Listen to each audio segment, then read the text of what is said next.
clever chord progression is one that sets up a listener's expectation and then breaks that expectation in an interesting way. One song that does this well is One Note Samba by Jobim. The melody is generally considered the most important element of a song. It's the element that sticks in our minds after the song finishes.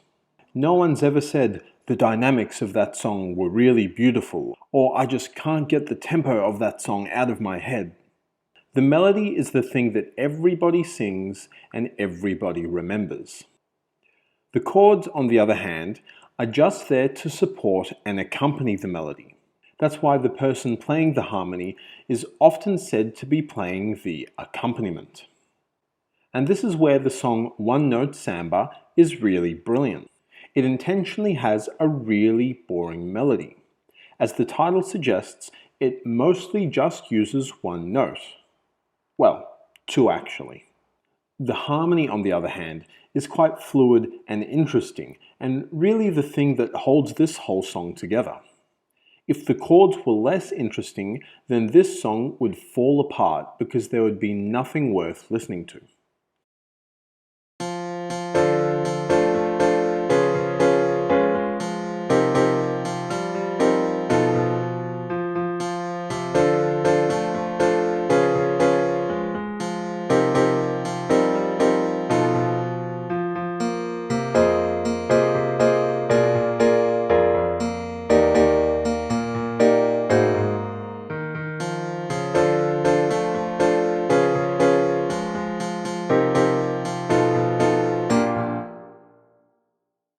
In the first four bars, the melody repeats the note F, though thankfully with an interesting rhythm.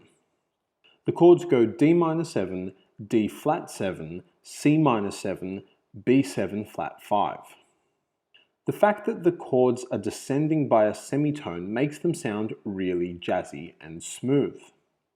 But if we simplify this chord progression, it's really just a 2-5 in C followed by a 2-5 in B flat.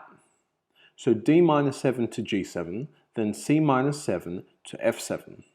But we've tritone substituted both dominant chords here. And what makes this song interesting is the interaction of the flowing harmony with the static melody.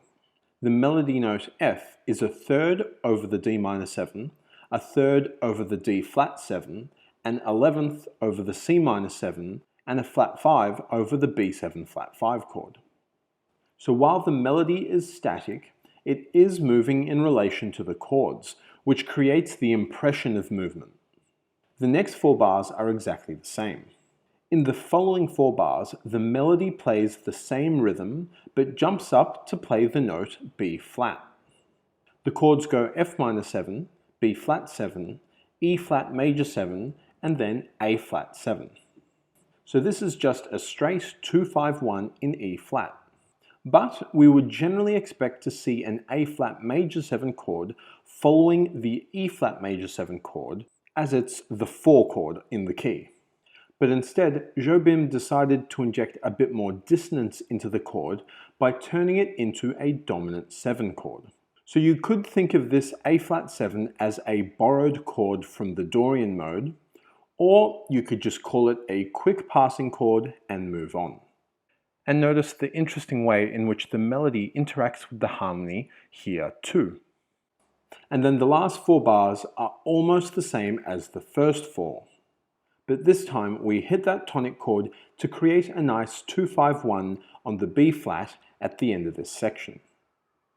Now there are actually 8 more bars in this song, but they're not really that interesting. The melody starts moving around a lot more by step and thus becomes interesting again, while the harmony plays a 2-5-1 in D flat followed by a 2-5-1 in C flat, and thus becomes uninteresting again.